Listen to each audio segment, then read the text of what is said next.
Bonjour à toutes et à tous, bienvenue sur la chaîne Cogito, Ergo Sum. Sofia Kovalevskaya.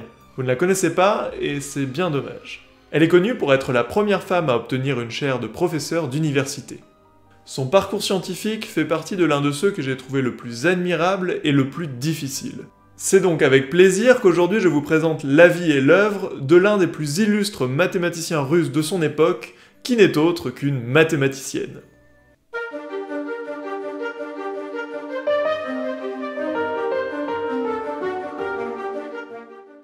Sofia Kovalevskaya est née le 3 janvier 1850 à Moscou dans une famille de l'aristocratie russe. Malgré leur haute lignée, la famille de Sofia a gardé une tradition très scientifique.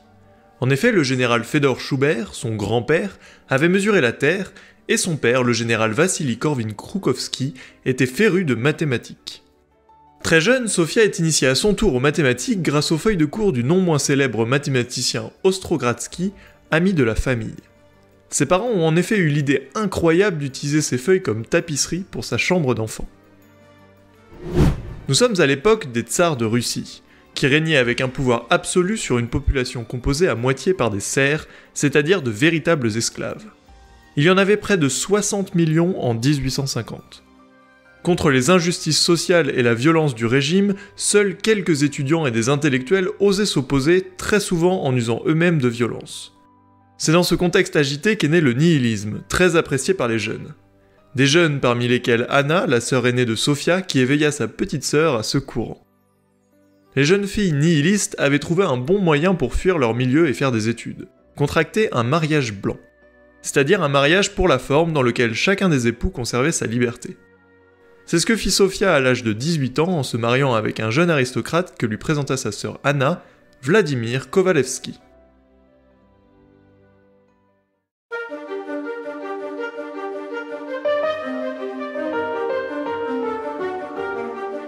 Le couple s'installa en Allemagne comme étudiant. Et devant le talent de Sofia pour les mathématiques, ses professeurs lui conseillèrent d'aller à l'université de Berlin suivre les cours de Karl Weierstrass. Comme l'université de Berlin était interdite aux femmes, Weierstrass accepta de lui répéter en soirée le cours qu'il donnait pendant la journée. Il admit rapidement que Sofia était l'étudiante la plus brillante qu'il lui était donné de rencontrer. En 1871, Sofia et Anna, dont le mari avait déjà participé à la Commune de Lyon en 1870, se rendèrent en France pour participer activement à la Commune de Paris. Elles se portèrent volontaires comme brancardières, mais lorsque la révolte fut écrasée dans le sang en mai 1871, elles durent repartir très rapidement pour Berlin alors que le mari d'Anna fut condamné à mort, avant de parvenir à s'échapper in extremis. C'est à partir de cette période que Sofia Kovalevskaya devint la mathématicienne à deux idées que nous connaissons aujourd'hui. Pourquoi deux idées, me direz-vous ? Eh bien, une croyance vivace veut que la plupart des mathématiciens n'aient qu'une seule idée durant leur carrière, qu'ils exploitent toute leur vie durant. Ce n'a pas été le cas de Sofia Kovalevskaya, de qui l'on retient au moins deux grandes idées. Pour commencer, elle débute sa carrière en trouvant un contre-exemple à un théorème que tout le monde croyait vrai. En plus de rendre le théorème obsolète, elle se permit d'en écrire une nouvelle version, juste, cette fois, accompagnée de sa démonstration. Ce théorème porte aujourd'hui le nom de théorème de Cauchy-Kovalevskaya. Pour faire simple, Sofia a trouvé une solution à un système d'équations très particulier qui fait intervenir des équations aux dérivées partielles. Pour les curieux, les équations aux dérivées partielles sont apparues au XVIIIe siècle et sont omniprésentes en mathématiques et en physique. Elles permettent de résoudre notamment des problèmes de mécanique des fluides, de mécanique quantique et de finance, entre autres.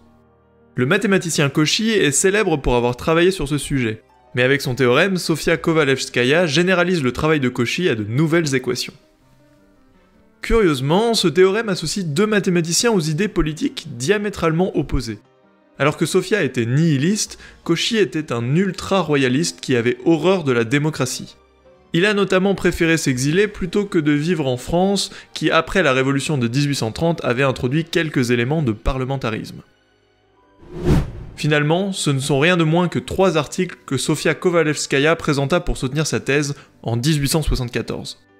Le théorème de Cauchy-Kovalevskaya, plus 2 autres articles, l'un sur les intégrales abéliennes, l'autre sur la forme des anneaux de Saturne. Le contenu de sa thèse fut soutenu à l'université de Göttingen, dont j'ai déjà pu évoquer l'importance en mathématiques dans une précédente vidéo. Mais bien qu'elle était plus libérale que sa consoeur de Berlin, l'université de Göttingen n'a pas permis à Sophia de présenter ses recherches en personne, et la soutenance se fit in abstantia. En dépit du fait qu'elle ait dû fournir 3 fois plus de travail que ses homologues masculins, Sophia n'a pas pu se rendre à sa propre soutenance simplement parce qu'elle était une femme. Malgré cela, Sophia fut finalement la première femme à obtenir le titre de docteur en Allemagne, la seconde dans l'histoire après l'italienne Maria Agnesi.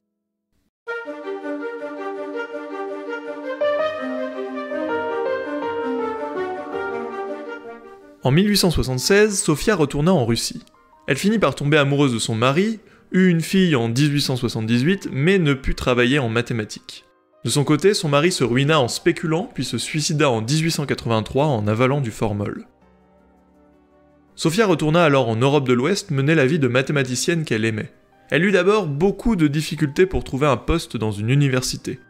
Les postes étaient rares et tacitement réservés aux hommes. Le dramaturge Strindberg écrivit même à son propos. Un professeur femme est un phénomène pernicieux et déplaisant, on pourrait même dire une monstruosité.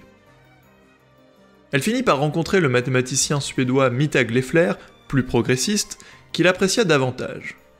C'est une femme fascinante, elle est belle, comme savante elle se distingue par une extraordinaire rapidité de compréhension. En 1883, sa réputation étant établie, elle fut nommée grâce à l'appui de Mittag Leffler Privatdozent à l'université de Stockholm. En fait, l'université ne lui versait pas de salaire, ce sont les étudiants qui la payaient. Concernant son statut, elle dit même un jour « Les journaux font de moi une princesse, mais je préférerais qu'on me donne un salaire. » Cela fait de Sofia Kovalevskaya rien de moins que la première femme à devenir professeure d'université.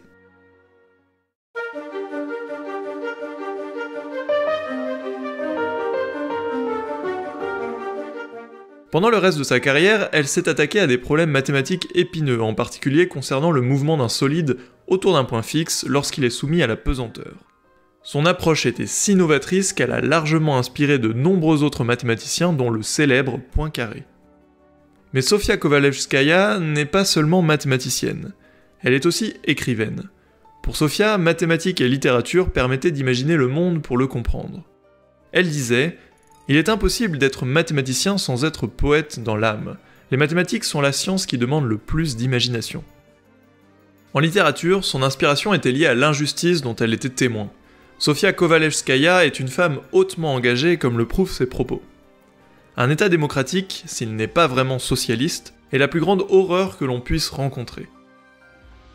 Son premier roman, Les Sœurs Rajewsky pendant la Commune, ne fut pas édité. Mais plus tardivement, elle écrivit son roman le plus connu, Une nihiliste, qui est en partie autobiographique.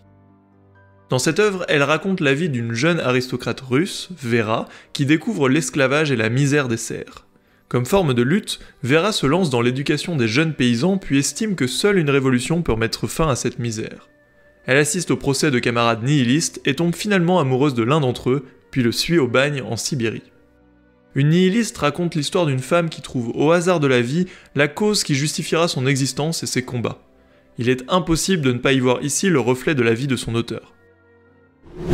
Sofia Kovalevskaya s'est battue toute sa vie pour améliorer le statut des femmes, en sciences comme dans la vie. Elle écrivait ainsi « Il y a intérêt pour l'homme lui-même à retirer la femme de la vie stagnante du dîner, du bal et du concert pour la jeter au grand air des belles choses. »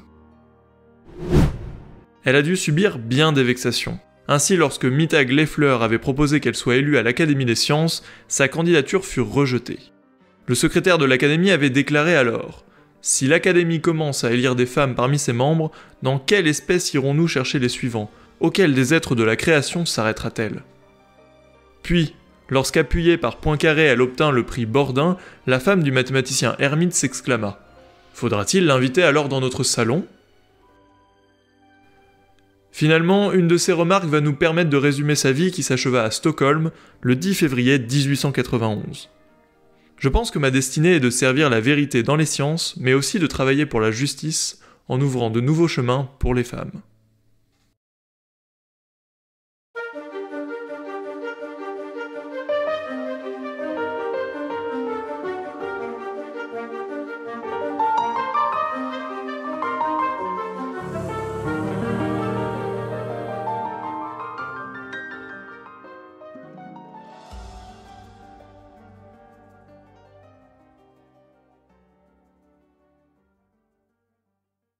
Pop-up les petits curieux, arrêtez-vous juste un instant, j'aimerais vous recommander une chaîne que j'ai adorée, c'est la chaîne d'Antoine Oulou Garcia.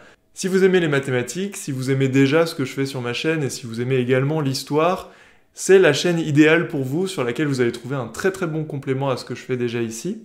Antoine parle beaucoup d'histoire des sciences également et surtout d'histoire des mathématiques grecques. Si vous adorez cette période de la Grèce antique, je vous invite à foncer et à vous abonner à sa chaîne. Et donc pour les plus curieux d'entre vous, je vous invite à aller suivre le lien que j'ai mis en description et découvrir la chaîne d'Antoine. Si vous avez apprécié la vidéo, je vous invite évidemment à vous abonner à la chaîne si ce n'est pas déjà fait, mais également à me laisser un petit commentaire pour me dire si ça vous a plu et à laisser un pouce bleu en partant. Quant à moi, il ne me reste plus qu'à vous dire à très bientôt sur la chaîne Cogito Ergo Sum.